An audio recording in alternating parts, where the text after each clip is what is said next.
Welcome to another edition of Power Core Productions and Podcastings. And today, this is going to be your daily double episode of the day. Your second episode, to be more specific, we're going to be doing Konosuba, The Adventures of Spider-Ham. What If Kazuma Was Spider-Ham? Season 1, Part 3. As always, if you are new to the channel or if you're a regular and like what we have to offer, then please don't forget to like, comment, subscribe, share, and hit that bell for post notifications so you can stay up to date on everything that is Power Core Productions and Podcastings that's to come out now and in the future. Where we last left off with our miscellaneous Spider-Ham, Kazuma and friends find themselves working for a not so wise guy. That being in the form of the King Pig, the kingpin of crime of the city of Axel. However, he comes bearing gifts for our lovable Spider-Ham. As long as the Spider-Ham continues to do what he does, fighting the good fight and turning a blind eye to crime, then safe to say the pig's, nose is gonna be up in the Eris, if you know what I mean. But does Kazuma have what it takes to play it as a wise guy, or will he find his days being numbered? As always, sit back, relax, and enjoy the show.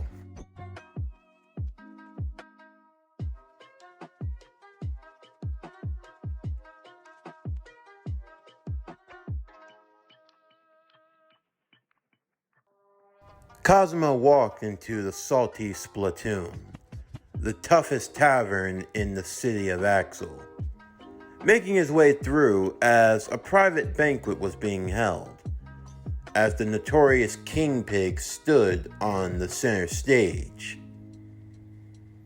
Everybody, I want to thank you for coming out to the engagement party of my sweet and beautiful baby girl, Mary Jane Piglet, and her soon husband-to-be, Paulie. As MJ went on stage, everyone in the crowd cheered and roared in approval, as she thanked them all for coming to the special occasion. Thank you all for coming, and now a few words from my beloved. Come on, Paul. Hi, thank you all for, boo! I just want to, boo! Boo! I just want to, boo! I just want to say thank, boo! Hoo hoo! Hoo hoo hoo! Hoo! Boo! Paul will hold up the microphone to his mouth. Boo! Boo! Boo! Boo! Boo! You stink! I'll take it from Aunt Paulie. I want to thank you all for coming out to this fine occasion. On this, the engagement party of the day of my daughter's wedding. I want to say to the people of Axel, your servitude, you humble me. You've known me ever since I was a young piglet, and now you watched me grow into the man that I am today. May the union of my daughter and the Paulie be a blessed one, and may the goddess Eris shine down on your marriage for this and many moons to come. The people in the crowd would cheer and clap for the speech, as the King Pig went to take a seat at his table as Kazuma was ushered in. If it isn't Axel's own, the amazing Spider-Ham. The Spider-Ham? That's what they call me? But I'm still human. Yeah, but at heart, you got the heart of a ham. And that's something no one can take away from you. Now listen, I got a job for you. There was a incident, if you will. You see, the cemetery where I happen to be a proprietor, you see, some wacko put a barrier in that cemetery, And because of that, the souls can't go there to find peace. I had Wiz watching over it, but the girl's already a bit too ditzy as it is, so I decided to leave her be. In either case, I have an old mansion on the outskirts of town.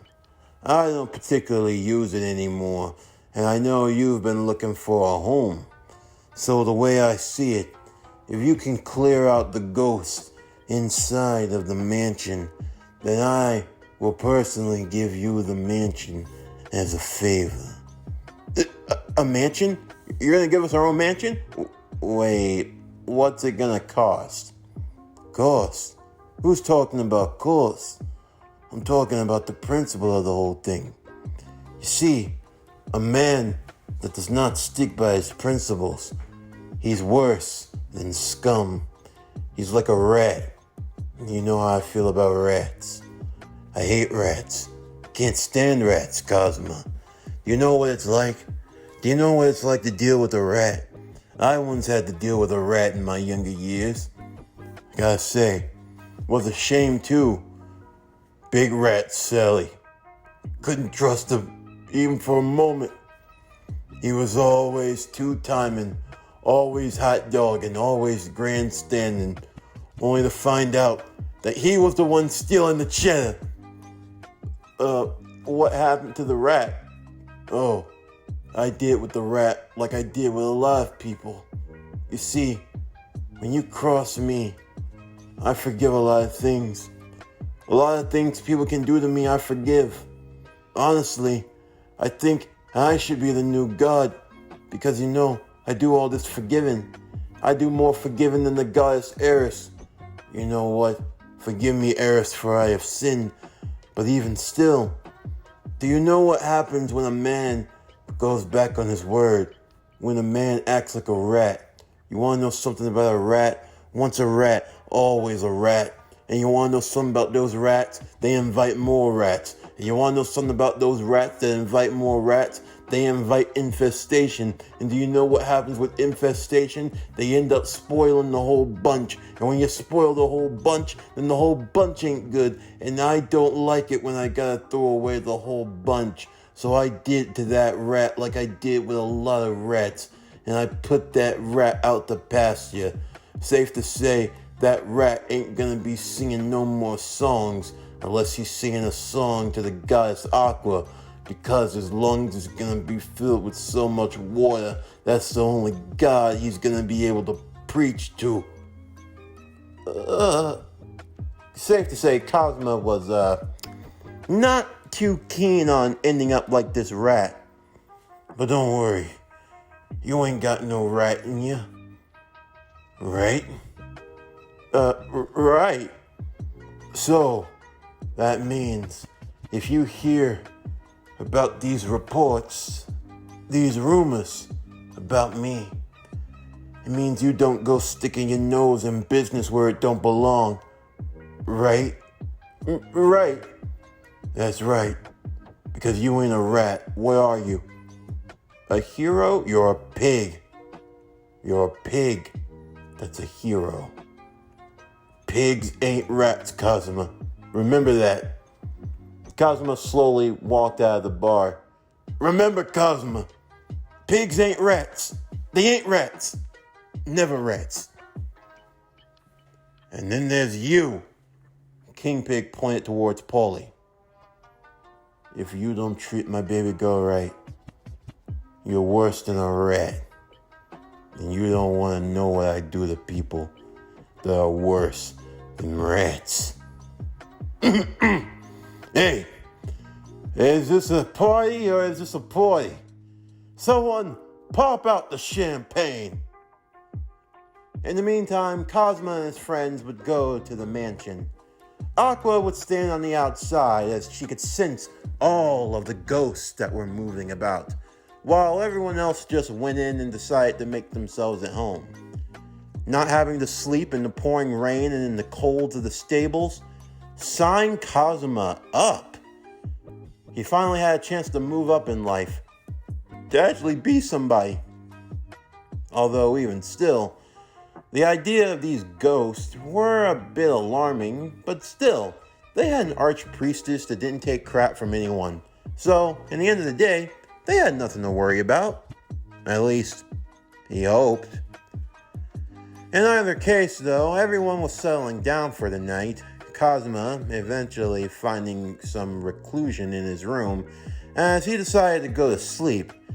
It had been a long day, and chances are they were going to have to go on some adventuring tomorrow, so better to get some shut-eye. However, as he did so, he would quickly be awakened. That being to the multiple floating ghosts that were possessing dolls. Kazuma would use his webbing to web up the hallways to try to slow them down, while he and Megumin would end up running for their lives. Kazuma had to use the bathroom, but unfortunately so did Megumin. Megumin had to go to the bathroom first, and, well, she couldn't use it unless, well, someone sung her a song. Kazuma was not about to start singing out in this hallway, especially with the ghosts that were appearing.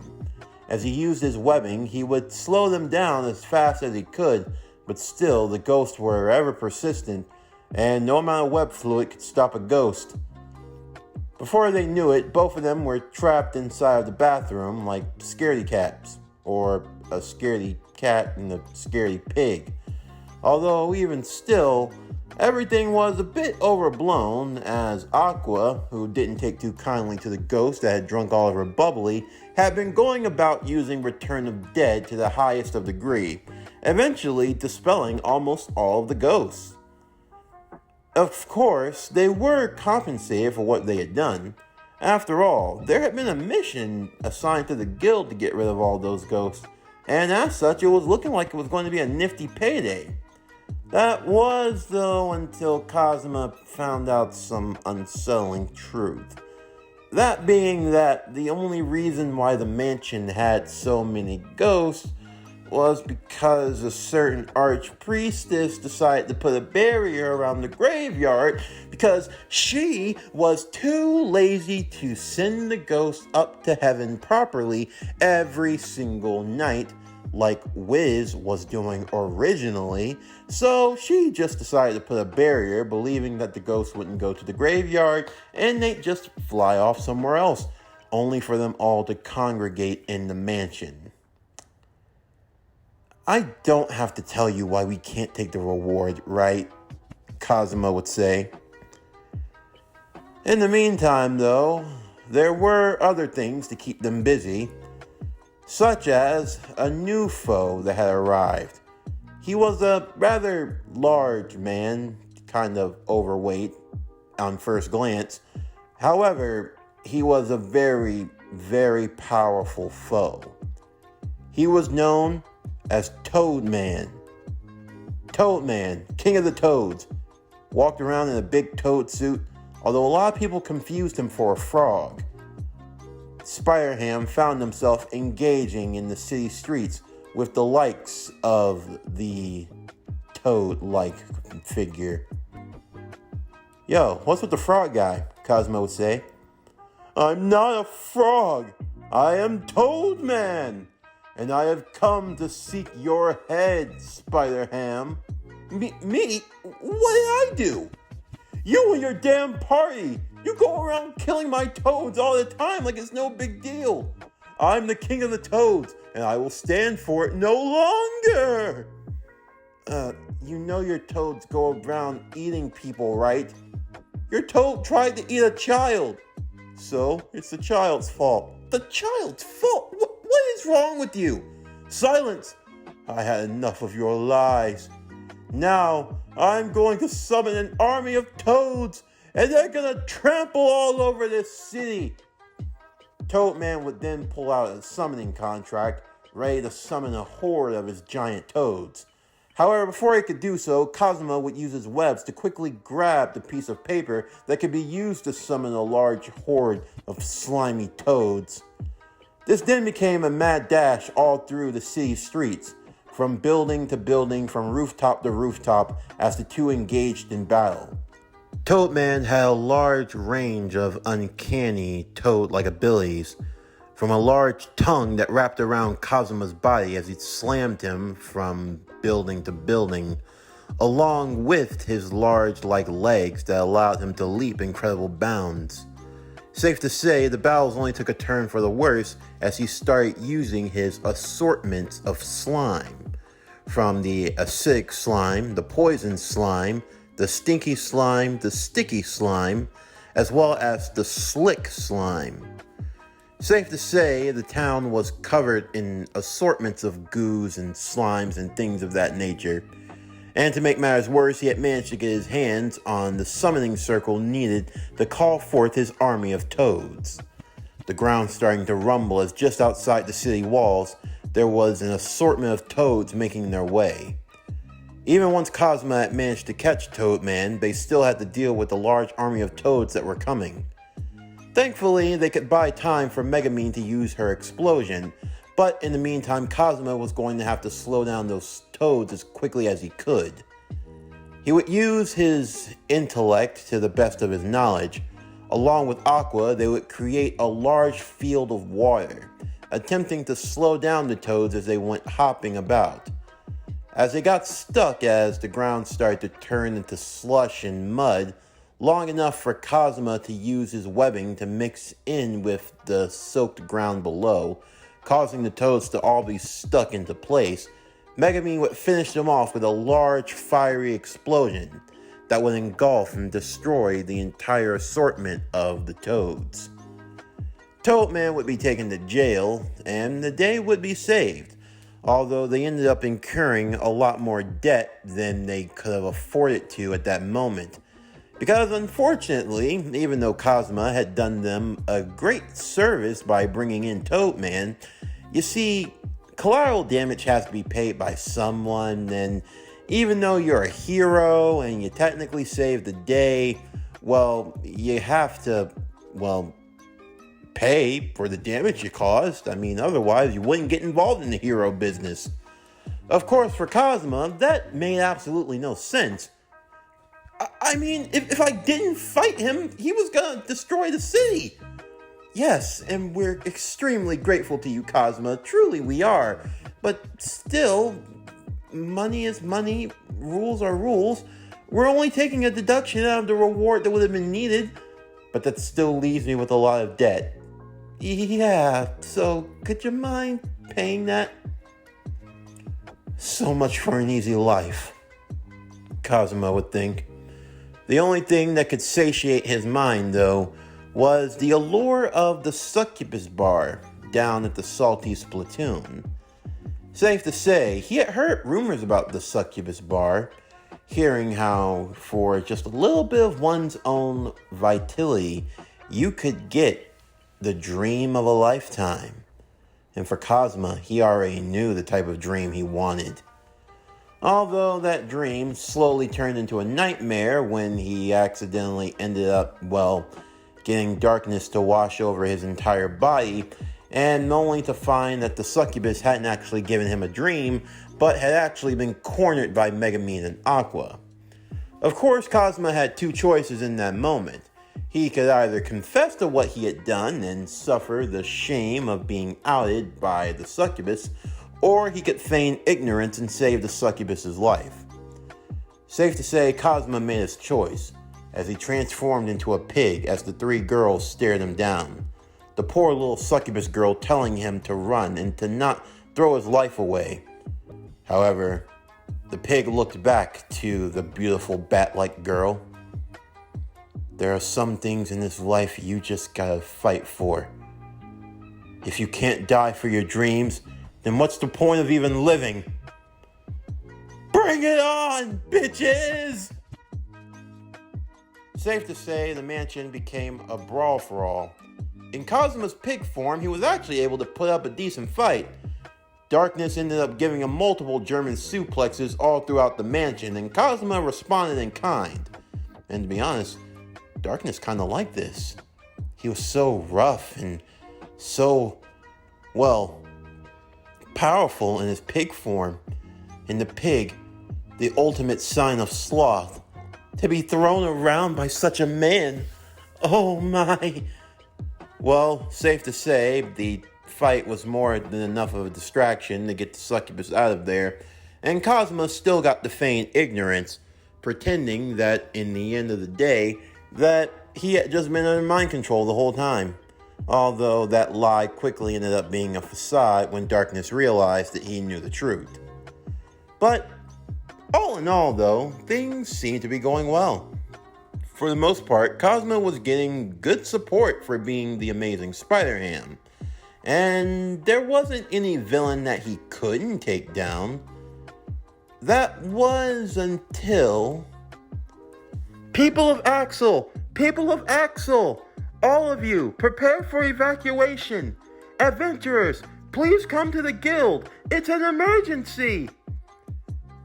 Kazuma and the others would all arrive to the guild, everyone gathered together as they would have to hear the news. It's bad. The mobile fortress destroyer. It's on its way. It's gonna crush the town in less than an hour. And that's not all. As they looked through a crystal ball, they could see off in the distance something was coming. Flying on what appeared to be a weird bat-like glider. A figure dressed in green, with a head set aflame, and his head, a jack-o'-lantern? Through the crystal ball, they could hear the words of the flying menace. I'm back, Axel. And don't worry, I'm gonna get to you before that damn mobile fortress destroyer even has a chance. Oh, Spider-Ham, the jack-o'-lantern wants to play. Everyone in the tavern would look towards Kazuma, as Kazuma was slowly walking out of the door.